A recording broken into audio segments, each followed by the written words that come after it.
రాత్రి వేళ ప్రభు నామాన్ని బట్టి దేవుని స్తుతిస్తూ శిలువ ధ్యాన ఆరాధనలో రెండవ దినంలోనికి ప్రవేశపెట్టిన దేవాతి దేవునికి కృతజ్ఞతలు తెలియజేస్తూ చేరువచ్చిన సంఘ పెద్దలు, విశేషంగా ఈ కూటాన్ని ఏర్పాటు చేసినటువంటి సంఘ సభ్యులు, ప్రియులు శారా సత్యానందం గారికి సంఘ పక్షముగా, స్టాండింగ్ కమిటీ వారి పక్షముగా, కాపరిగా వారి కుటుంబానికి ప్రభువును రక్షకుడైన యేసుక్రీస్తు నామములో వారి కుటుంబ సభ్యులందరికీ శుభములు, దీవెన వచనాలు తెలియజేస్తూ ఉన్నాను.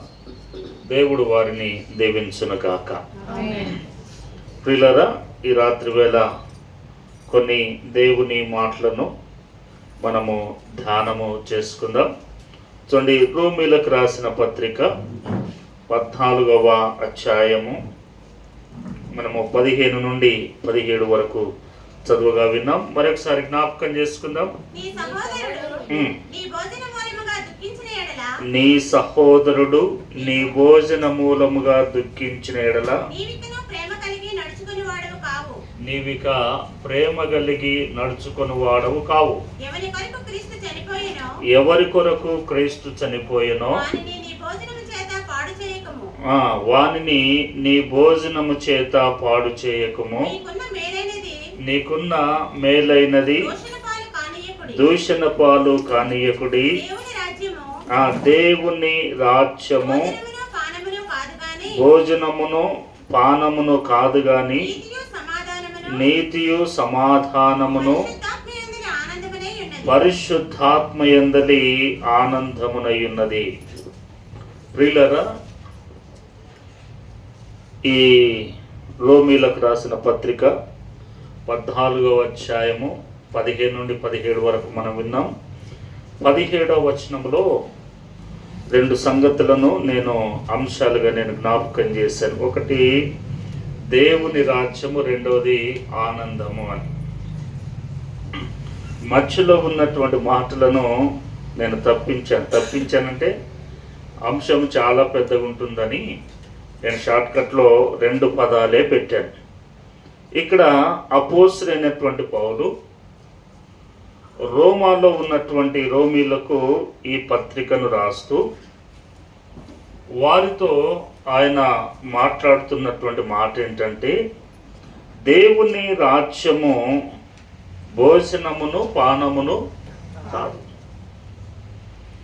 దేవుని రాజ్యము భోజనము పానము కాదు. చాలా సందర్భాలలో మనకు ఎక్కువగా కనబడేటువంటిది ఏంటంటే ఇదే లవ్ ఫీస్ట్, ప్రేమ విందులు అని జ్ఞాపకం చేస్తాం. ప్రేమ విందుల వలన తప్పిపోయేటువంటి వారు అనేకులు. ప్రేమ విందుల వలన చేర్చబడేవారు మరికొందరు.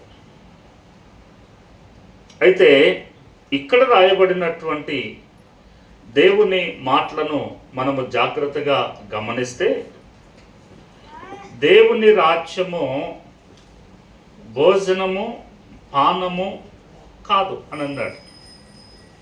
ఇంగ్లీష్ వర్షన్లో మనం జ్ఞాపకం చేస్తే అక్కడ రాశాడు, the Kingdom of God is not consistent meet and drink. ఇక్కడ భోజన పానము అని అన్నాడు. ఇంగ్లీష్లో ప్రత్యేకంగా మాంసాహారాన్ని కూడా పొందుపరిచాడు. దేవుని రాజ్యము భోజనము లేకపోతే మాంసము లేకపోతే పానములు కాదు అని అన్నాడు. దేవుని రాజ్యమట దేనితో మిళితమై ఉన్నది అని అంటే నీతి, సమాధానము, పరిశుద్ధాత్మలోని ఆనందము అన్నాడు.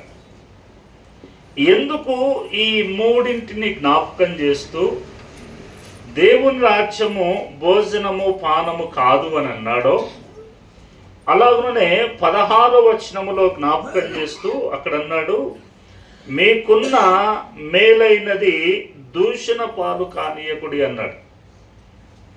మీకున్న మేలైనటువంటిది దూషణ పాలు కానీయకుడి అన్నాడు. చూడండి ఏంటి మేలే, ఇటు చూడండి.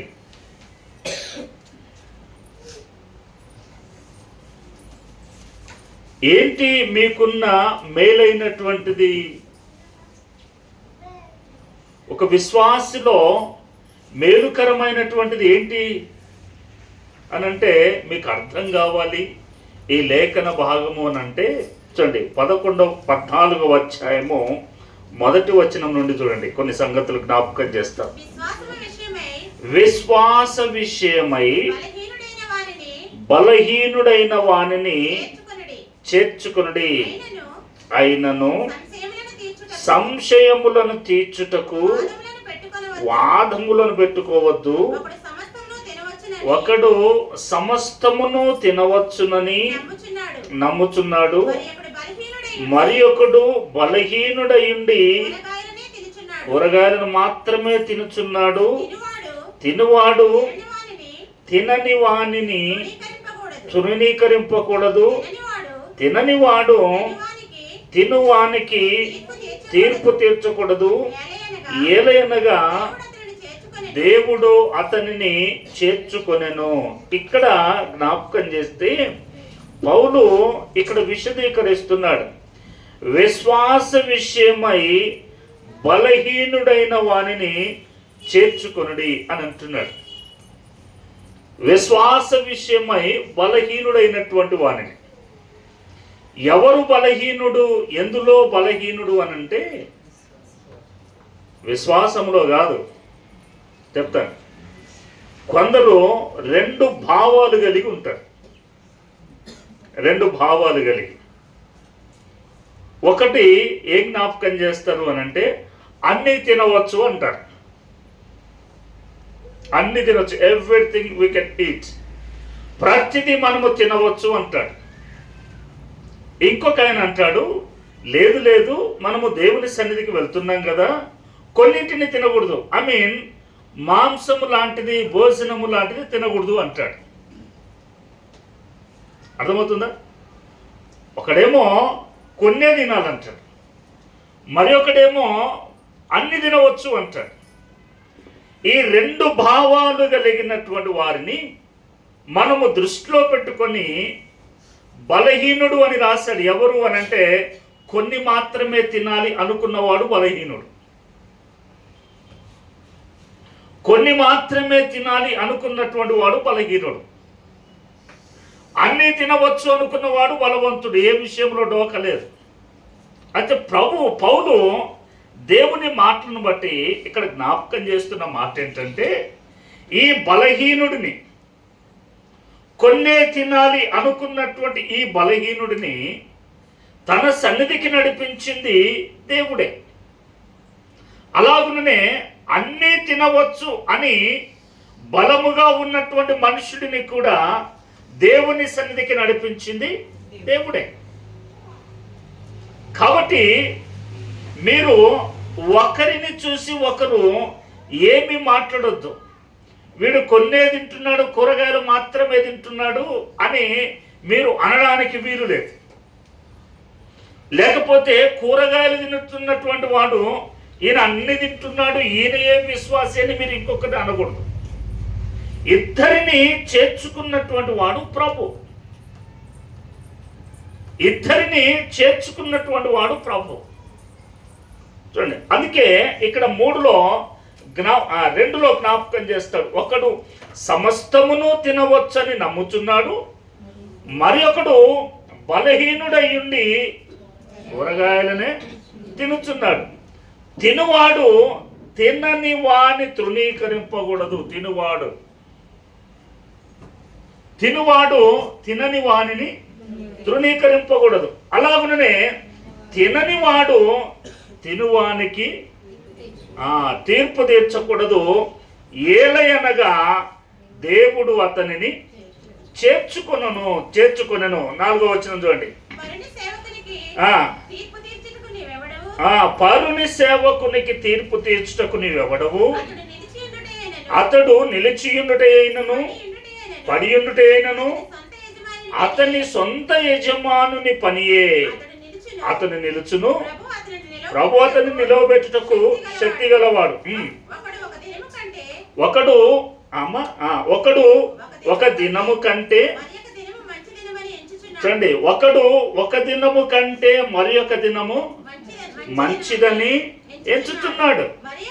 మరి ఒకడు ప్రతిదినము సమానముగా ఎంచుతున్నాడు. ప్రతివాడు తన మట్టుకు తానే తన మనస్సులో రూఢిపరచుకొనవలెను. చూడండి, ఇక్కడ దినములను గురించి కూడా జ్ఞాపకం చేస్తున్నాడు. పైన భోజనముల గురించి జ్ఞాపకం చేశాడు, తినేటువంటి వాటిని గురించి. క్రిందికి వస్తే దినములను గురించి జ్ఞాపకం చేశాడు. దినములను గురించి చెప్పడానికి నేను కొంచెం సిగ్గుపడుతున్నా. ఎందుకంటే బాప్తిస్మం తీసుకున్నాం, ప్రార్థన చేస్తున్నాం, ప్రభు సన్నిధిలో ముందుకు సాగుతాం. మంగళవారం మంచి రోజు కాదండి, శనివారం మంచి రోజు కాదండి, పిల్లి ఎదురొచ్చిందండి, కుక్క ఎదురొచ్చిందండి, ఇవన్నీ చూడు. ఆదికాండము 1వ అధ్యాయంలో ప్రభు జ్ఞాపకం చేశాడు. అస్తమయమును ఉదయమును కలగగా ఒక దినమాయను, దేవుడు దానిని మంచిదిగా చూచెను. దేవునికి మంచిదైతే, చూడండి, దేవునికి మంచిదైతే దేవుని చేత చేయబడినటువంటి నీకు ఎలా చెడ్డదైంది? చూడండి, దేవుడు చేయగా దేవునికి మంచి, సమస్తమును మంచిదిగా కనబడెను. అస్తమయమును ఉదయమును కలగగా ఒక దినమాయను, దేవుడు ఇది మంచిదైనట్లుగా చూచెను. అది మంచిది కాకపోతే దేవుడు ఆ రోజే మార్చివేసేవాడు. కానీ నేటి దినాల్లోనికి వచ్చేసరికి మనం ఏం చేస్తున్నాం? అందుకే పౌలు రోమిలకు జ్ఞాపకం చేస్తున్నాడు, ప్రతివాడు తన మనస్సులలో తన హృదయాలలో రూఢిపరుచుకొనవలెను.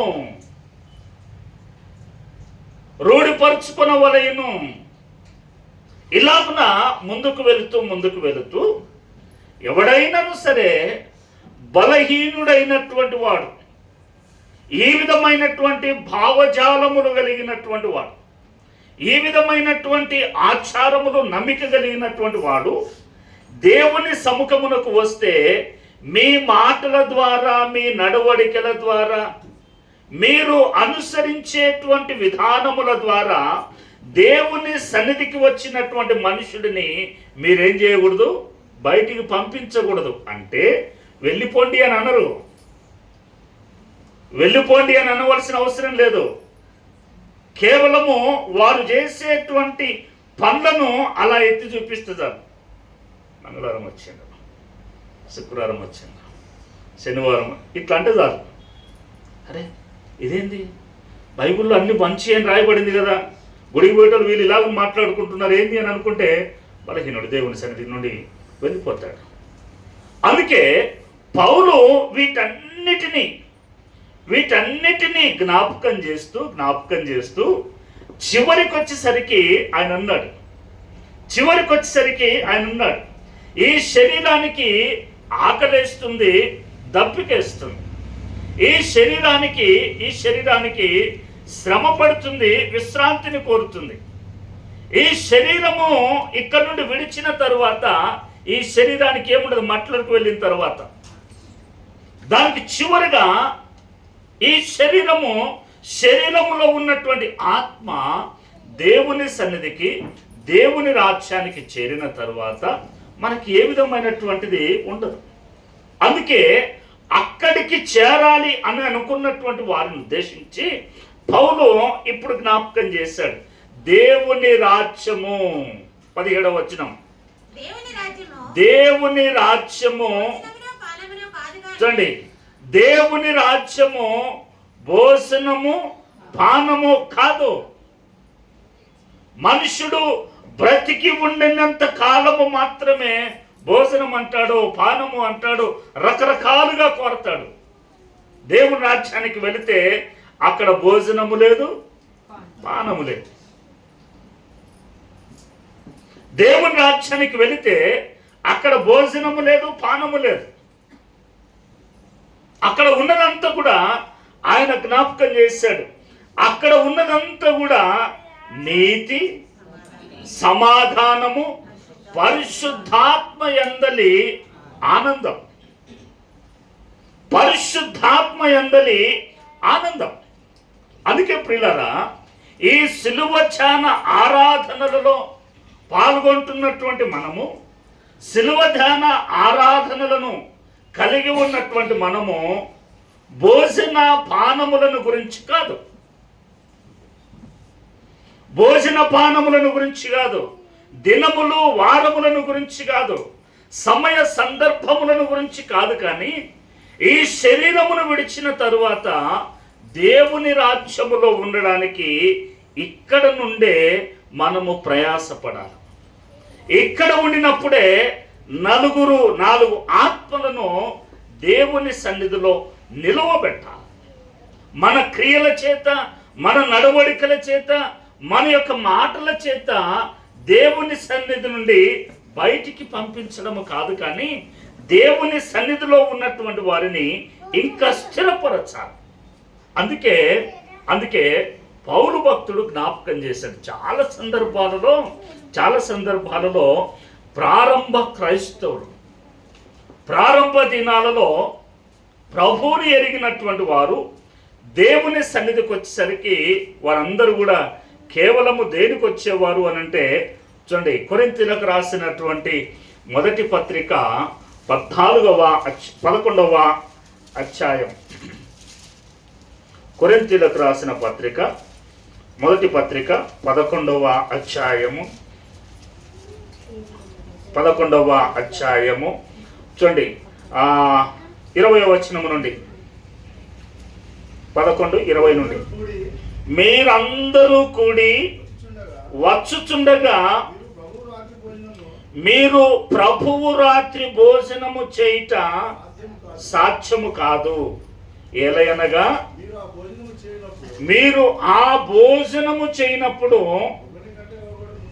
ఒకని కంటే ఒకడు ముందుగా తమ మట్టుకు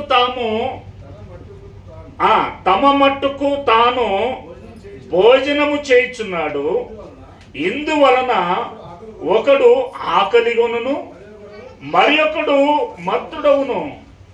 చూడండి సార్, ఇదేమి అన్నపానములు పుచ్చుకొనుటకు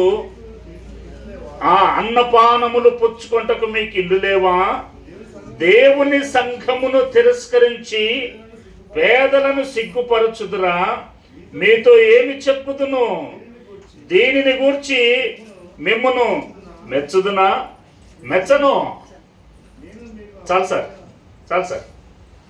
చూడండి, ప్రారంభ దినాల్లో ఉన్నటువంటి వారట దేవుని సన్నిధికి వచ్చినప్పుడు ఏం చేస్తున్నారు అనంటే, ఎవరికి వారుగా ముందుగా వచ్చి సిద్ధము చేయబడినటువంటి భోజనాన్ని తినేసేవారట.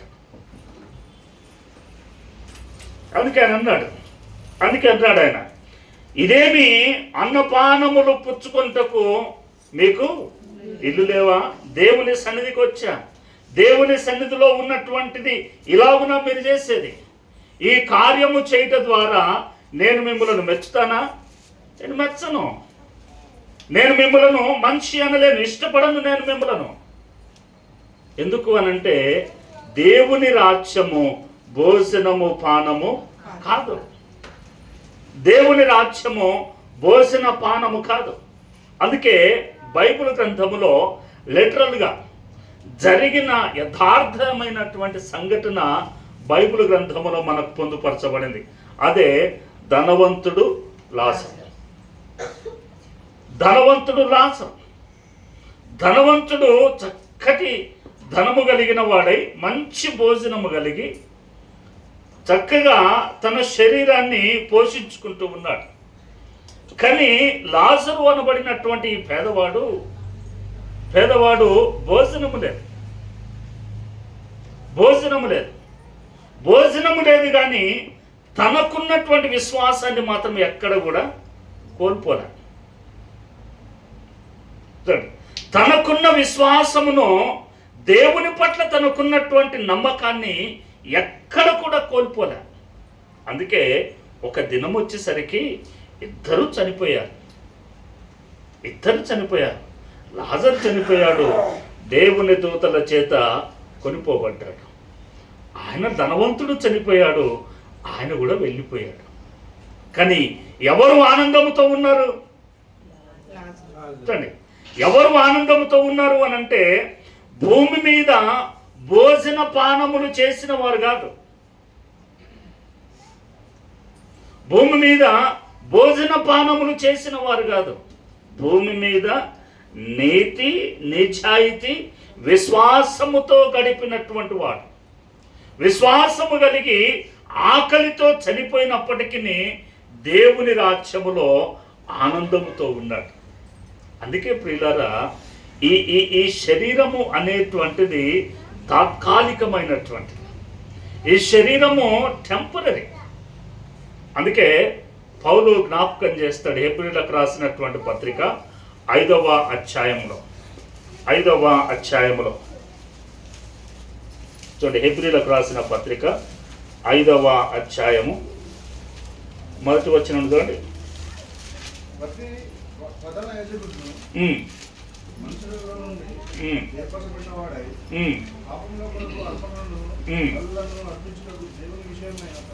ఒక్క నిమిషం సార్. కొరింథీయులకు రాసిన 2వ పత్రిక 5వ అధ్యాయం. కొరింథీ రైట్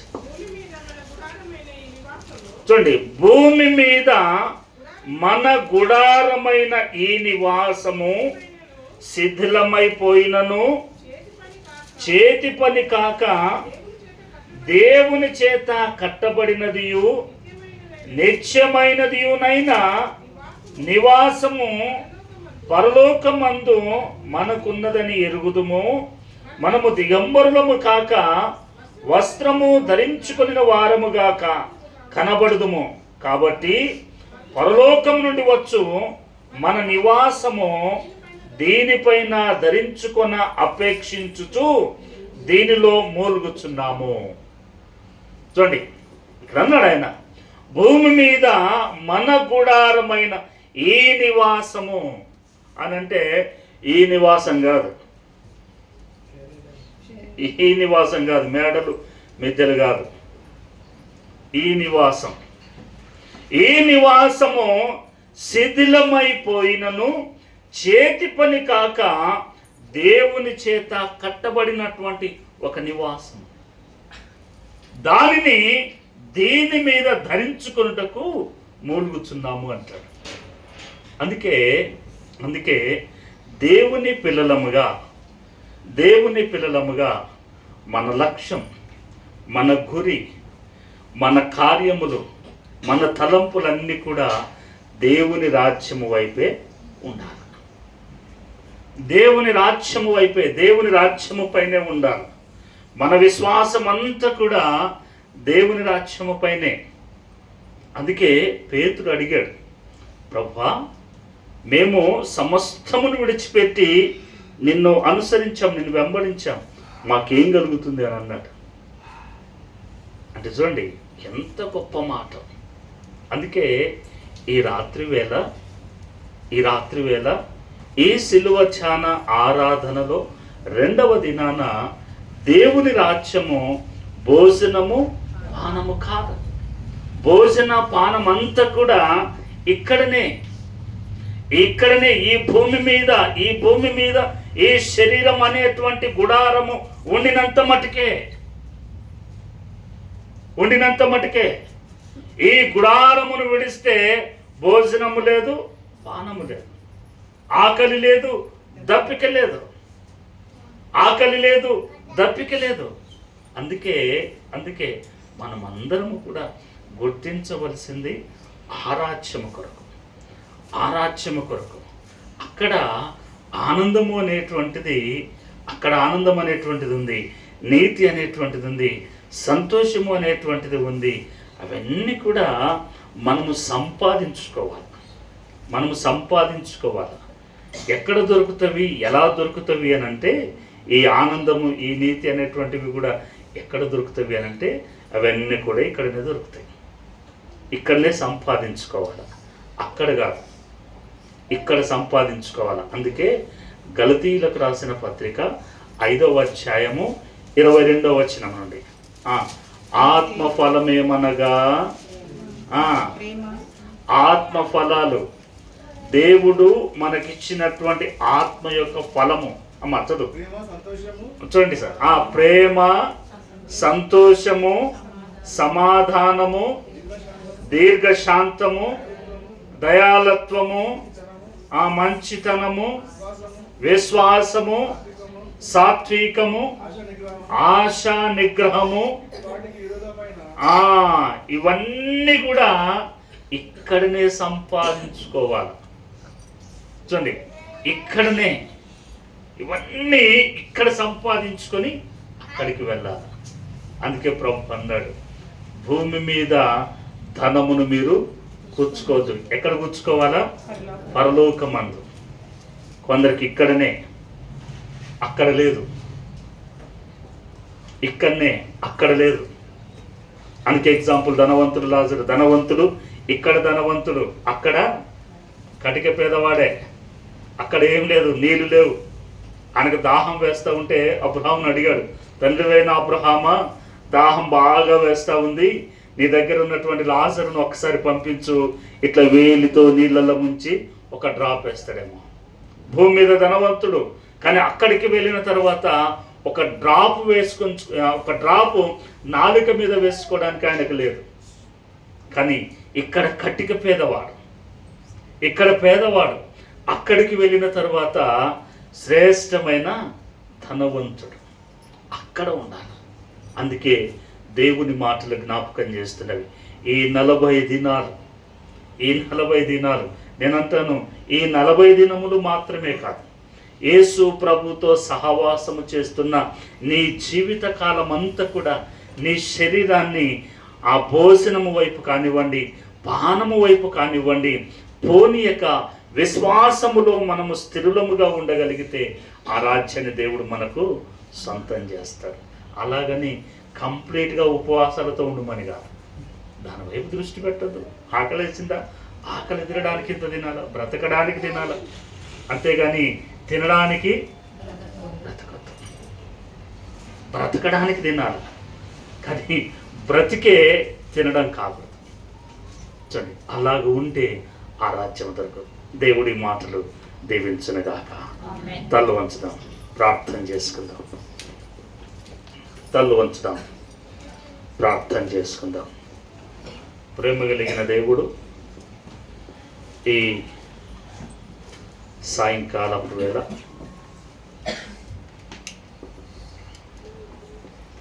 ప్రభు మనకిచ్చిన ఈ మంచి సమయమును బట్టి ప్రభువును స్తుతిస్తూ, దేవుని రాజ్యము భోజనము పానము కాదు, ఆనందమును, సంతోషమును,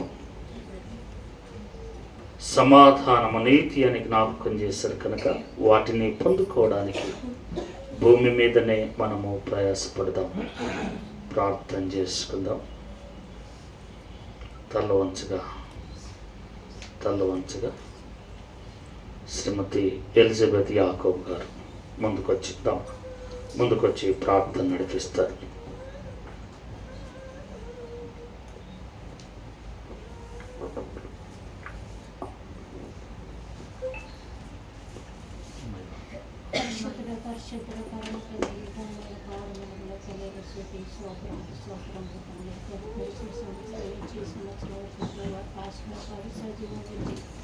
అయ్యా నీ శ్రేష్ఠ